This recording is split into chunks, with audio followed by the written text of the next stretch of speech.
The phone buzzed on the chipped diner counter, slicing through the hum of late-night chatter. Ethan, 28, froze, his coffee cup halfway to his lips. The screen glowed with a text from his brother. Mark. Dad knows. Don't come home. His stomach dropped, the words hitting like a punch he hadn't seen coming. Across the booth, James's eyes locked on him, concern flickering in their warm, brown depths. Ethan, what's wrong? He asked, voice low but sharp. Ethan shoved the phone into his pocket, fingers trembling. Nothing, he muttered, pulling his hand back when James reached for it. His heart raced, the weight of years spent hiding who he was crashing down in a single moment.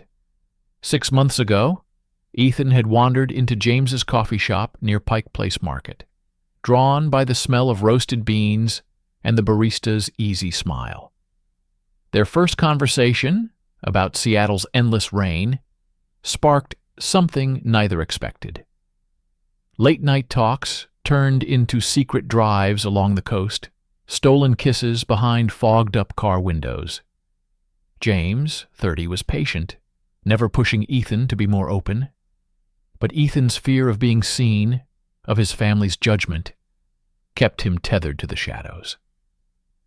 Now Mark had found a photo on Ethan's phone, a candid shot of them laughing, arms brushing at the market. The betrayal cut deeper than the fear. Ethan's pulse hammered as he stared out the diner window, the neon sign casting jagged reflections on the wet pavement. He'd grown up in a small town an hour from Seattle, where his father's voice thundered about duty and tradition at every Sunday dinner. Being gay wasn't just wrong in their world, it was a fracture in the family's foundation. Ethan had spent years dodging questions about girlfriends, crafting half-truths to keep the peace. Mark, the golden son, always watched him too closely, his smirk hiding a quiet resentment Ethan never fully understood. "You're shaking," James said, leaning forward, his voice pulling Ethan back. "Talk to me." Ethan's throat tightened. He wanted to spill everything, the fear, the shame, the way his brother's text felt like a guillotine. But the diner wasn't safe. Eyes lingered from nearby booths, and Ethan's paranoia flared. "Not here," he whispered, glancing around. James frowned but nodded, his hand hovering near Ethan's before retreating. The silence between them grew heavy, charged with unspoken questions. Ethan's phone buzzed again. Another text from Mark. "You should have been honest. Dad's pissed." The words burned, each one a reminder of the life Ethan had tried to balance, his love for James against the family he couldn't bear to lose. He thought of the photo Mark had seen, snapped on a rare day when Ethan let his guard down. They'd been tossing coins into a street performer's hat, James's laugh bright against the market's chaos. Ethan hadn't noticed Mark nearby, hadn't thought to check. "What do we do?" James asked, his voice steady but edged with urgency. Ethan shook his head, mind racing. He could go home, face his father's wrath, and try to explain. Or he could stay here, with James, and let the fracture widen. The choice felt impossible, each path lined with loss. "I don't know," he admitted, his voice barely audible over the diner's clatter. James's jaw tightened, a flicker of frustration crossing his face. "You can't keep running from this, Ethan. Not anymore." The words stung, but they were true. Ethan had spent months dodging the truth, meeting James in hidden corners of the city, always checking over his shoulder. Every touch, every glance carried the weight of secrecy. Now, with Mark's betrayal, the walls were closing in. Ethan's eyes darted to the door as a couple walked in, their laughter jarring against his panic. He imagined his father's voice, cold and final, cutting him off. He imagined Mark's smirk, the satisfaction of being right. And he imagined James walking away, tired of waiting for Ethan to choose. "I need to go," Ethan said suddenly, sliding out of the booth. James grabbed his wrist, gentle but firm. "Don't do this alone," he said, his eyes searching Ethan's. For a moment, Ethan wanted to stay, to let James's warmth anchor him. But the fear was louder, sharper. He pulled away, the cold air hitting him as he stepped outside. The rain had started again, a soft drizzle that blurred the city lights. His phone buzzed once more, but he didn't look. Whatever came next, he wasn't ready. Not yet. Ethan's sneakers slapped against the wet pavement as he walked away from the diner. The Seattle rain a steady hum against his thoughts. James's words, "You can't keep running," looped in his mind, each one a needle pricking at his resolve.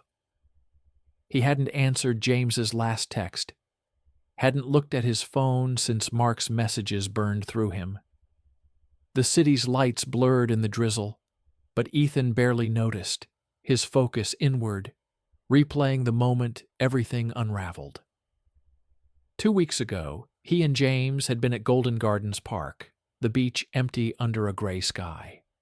They'd walked close, shoulders brushing, James's quiet laughter easing the knot in Ethan's chest. For once, Ethan hadn't looked over his shoulder, hadn't flinched at passing strangers. They'd sat on the sand, James's hand resting briefly on his, a fleeting promise of something real.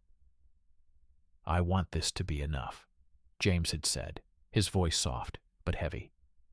Ethan had nodded, but the weight of his secret life, his family, their expectations, pressed harder than ever. He'd lied to himself, thinking he could keep both worlds separate. Now that illusion was gone. Ethan stopped at a crosswalk, the red hand flashing as cars rushed by. His phone vibrated again, and he finally pulled it out. Another text from Mark. "You owe us an explanation. Tomorrow, 6 p.m. Don't skip it." Ethan's stomach twisted. Tomorrow meant facing his father's cold stare, his mother's quiet disappointment, and Mark's smug judgment. He could already hear his father's voice, sharp with scripture, calling Ethan's life a betrayal. The thought made his chest tighten, but running wasn't an option anymore. He texted James, "Need to see you. Pier in 20. The reply came fast. "I'm here." Ethan turned toward the waterfront, the salty air sharp as he neared the pier. James stood under a street lamp, hands in his pockets, his posture tense but steady. Ethan slowed, the sight of him both a comfort and a reminder of what was at stake. "You okay?" James asked, stepping closer. Ethan shook his head, words stuck in his throat. "Mark's calling me out. Dinner tomorrow. They know everything." James's eyes darkened, but his voice stayed calm. "You don't have to face them alone." Ethan wanted to believe it, wanted to lean into James's strength, but the fear was relentless. "They're my family," he said, voice cracking. "If I lose them..." He trailed off, the unspoken truth hanging between them. James stepped closer, his hand brushing Ethan's arm. "You're not losing me," he said firmly, "but you need to decide what you're fighting for." The words hit hard. Ethan thought of the nights they'd spent together. Whispered conversations in James's car, stolen moments in empty coffee shops. Each one had felt like a rebellion against the life Ethan was supposed to live. But now, with Mark's betrayal and his family's judgment looming, that rebellion felt fragile. "I'm scared," Ethan admitted, his voice barely above the waves lapping at the pier.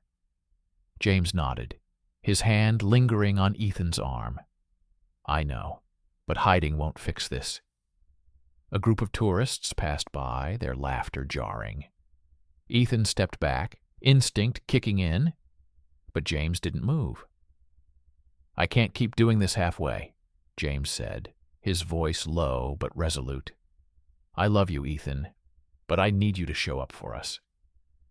The confession hung in the air, raw and unyielding. Ethan's heart raced. He'd felt the same, had wanted to say it 100 times, but fear always stopped him. Now, with his family closing in, the words felt like a lifeline and a weight. "I want to," Ethan said, his voice shaking. "But tomorrow it's going to be a fight." James's gaze softened, but there was a flicker of frustration. "Then fight. For you, for us." Ethan nodded, but doubt gnawed at him. He saw Mark's smirk in his mind, heard his father's voice cutting through years of silence. The pier stretched out behind them, the city alive but distant. Ethan knew James was right, but as they stood there, the gap between what he wanted and what he feared felt wider than ever. Ethan's hands shook as he pulled into the driveway of his childhood home, the engine's hum fading into the quiet of the suburban street. The house loomed ahead, a place of memories. Sunday dinners, his father's stern lectures, his mother's gentle attempts to bridge the gap. Tonight it felt like a courtroom. Mark's text had been clear. 6 p.m., no excuses. Ethan checked his phone, 5:58. James's last message glowed on the screen. "You've got this. I'm here." Ethan exhaled, but the knot in his chest tightened. He stepped out, the evening air cool against his skin, and walked to the door. Inside, the dining room was silent, the tension thick enough to choke on. His father sat at the head of the table, hands folded, eyes fixed on the empty plate in front of him. His mother sat beside him, her fingers twisting a napkin into knots. Mark leaned back in his chair, arms crossed, a faint smirk playing on his lips. Ethan took his seat, the scrape of the chair deafening in the stillness. "You're late," his father said, voice low and clipped. Ethan swallowed. "Traffic," he lied, avoiding Mark's gaze. The meal began in silence, forks clinking against plates. Ethan's stomach churned, the food untouched. He felt Mark's eyes on him, waiting for a crack. Finally, Mark broke the quiet. "So, Ethan, when were you going to tell us about your friend?" The word dripped with accusation, and Ethan's pulse spiked. He gripped his fork, knuckles white. "His name's James," he said, voice steady despite the storm inside. His father's head snapped up, eyes narrowing. "We didn't raise you for this," he said, each word a blade. "This isn't who you are." Ethan's throat burned. He wanted to shout, to tell them James wasn't a mistake, that loving him was the most honest thing he'd ever done. But the weight of his father's words, years of expectations, of scripture quoted like law, pinned him down. "It's who I've always been," he said quietly, the admission slipping out before he could stop it. His mother's napkin fell to the table, her eyes glistening but silent. Mark scoffed. "You're tearing this family apart," he said, leaning forward. "You think you can just live like this and we'll all pretend it's fine?" The room felt smaller, the air heavy with judgment. Ethan's mind flashed to James, his steady voice on the pier urging him to fight. "I'm not asking you to pretend," Ethan said, his voice rising. "I'm asking you to see me." His father stood, chair scraping back. "You're choosing this over us," he said, finality in his tone. "You're choosing sin."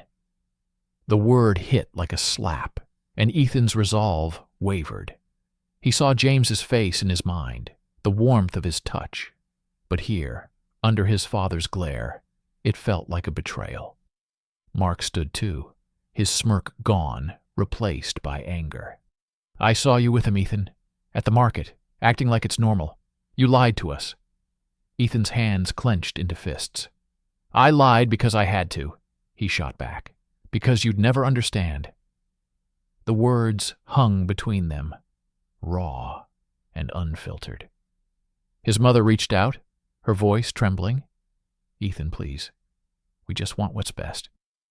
But her words felt hollow, drowned by the silence of her complicity. Ethan pushed back from the table, heart pounding. "What's best for me isn't this," he said, voice shaking but firm. He turned to Mark. "You didn't have to do this. You could have talked to me." Mark's jaw tightened, but he said nothing. Ethan looked at his parents, their faces a mix of anger and grief, and felt the fracture widen. He walked out, the door slamming behind him. In the driveway, he leaned against his car, the cool metal grounding him. His phone buzzed. James again. "You okay?" Ethan didn't reply. The fight was far from over, and he wasn't sure he had the strength to keep going. Ethan sat on the edge of his couch, the Seattle skyline a faint glow through the window. His phone lay silent. No new messages from James since the diner 2 nights ago. The family dinner replayed in his mind. His father's cold words, Mark's betrayal, his mother's tearful silence. Ethan had walked out, but the weight of their rejection followed him, heavy and unyielding. He hadn't slept, hadn't eaten much either, the ache in his chest drowning out everything else. At work, the whispers started.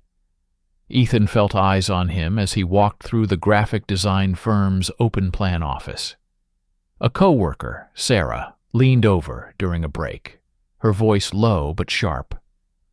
"Heard you've got a secret boyfriend," she said, a smirk tugging at her lips.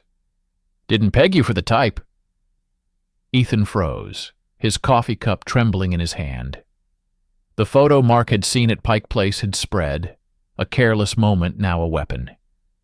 He mumbled an excuse and left, the office hum buzzing in his ears. By noon, his boss called him in, her tone clipped. "Keep your personal life out of the workplace," she said. "We don't need drama."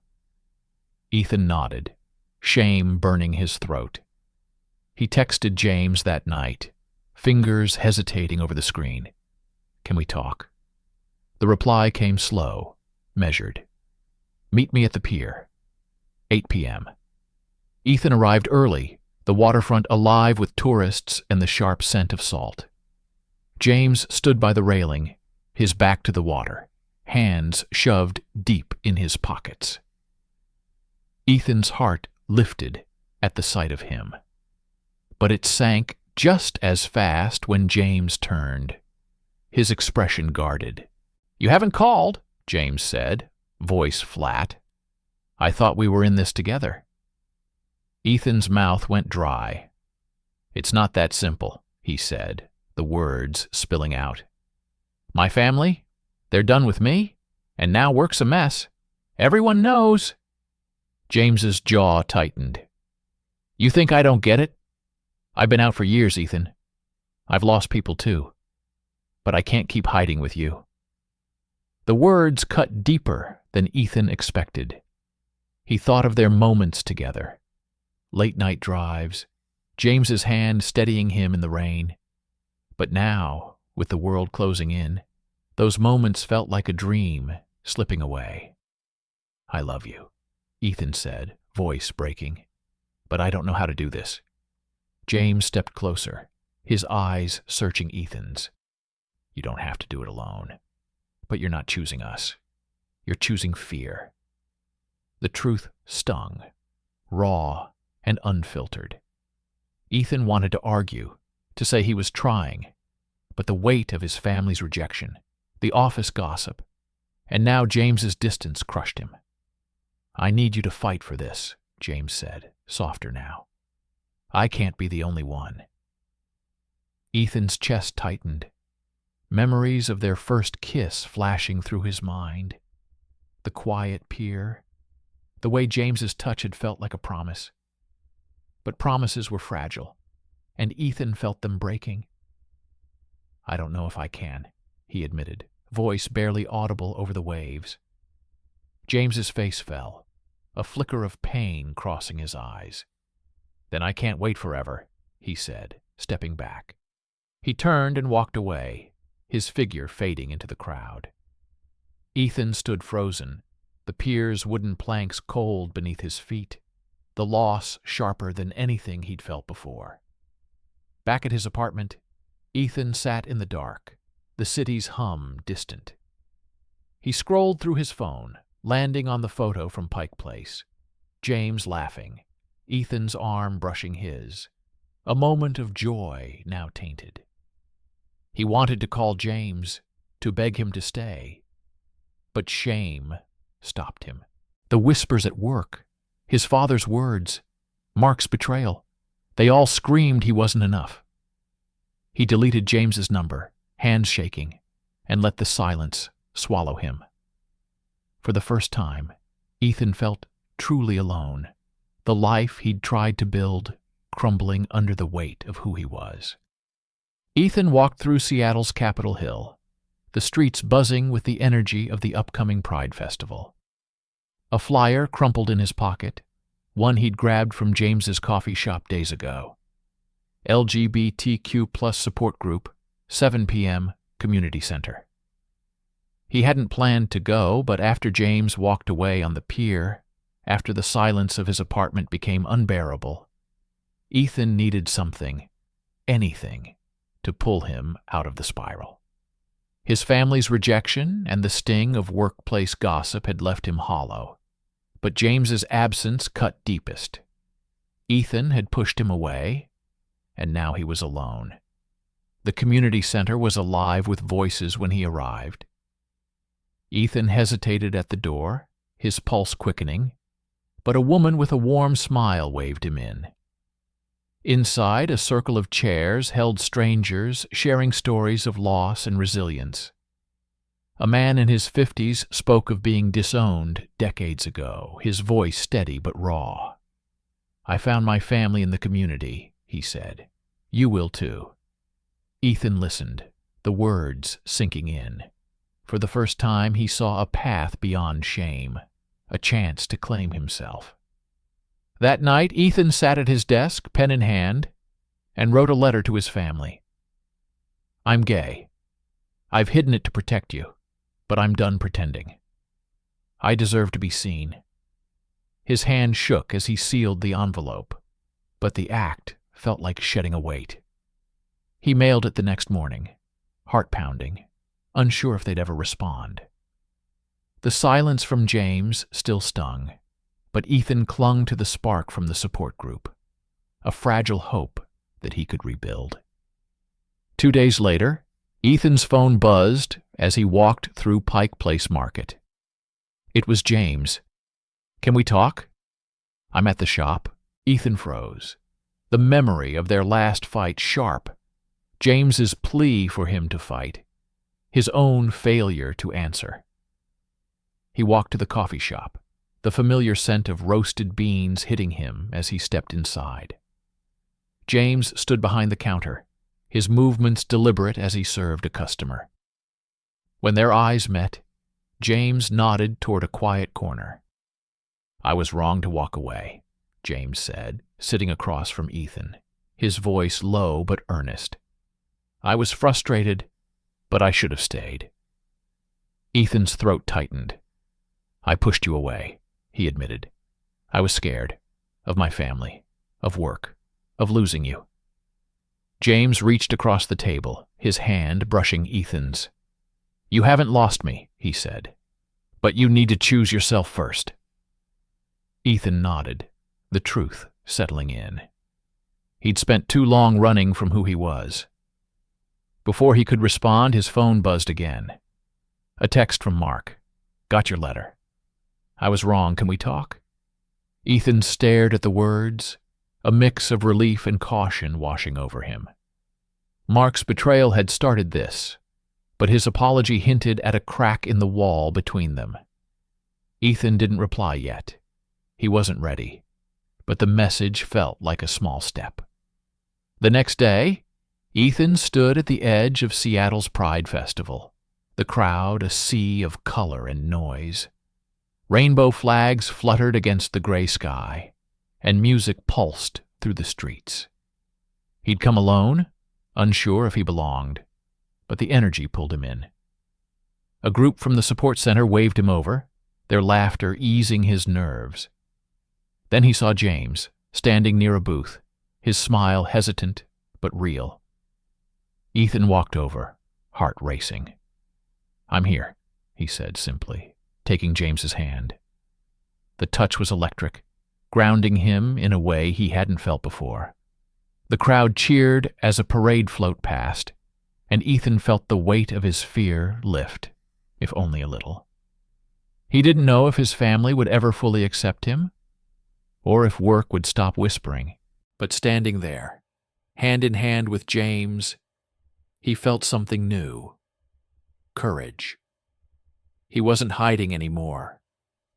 Whatever came next, he'd face it, not as the son who disappointed, but as the man who chose himself.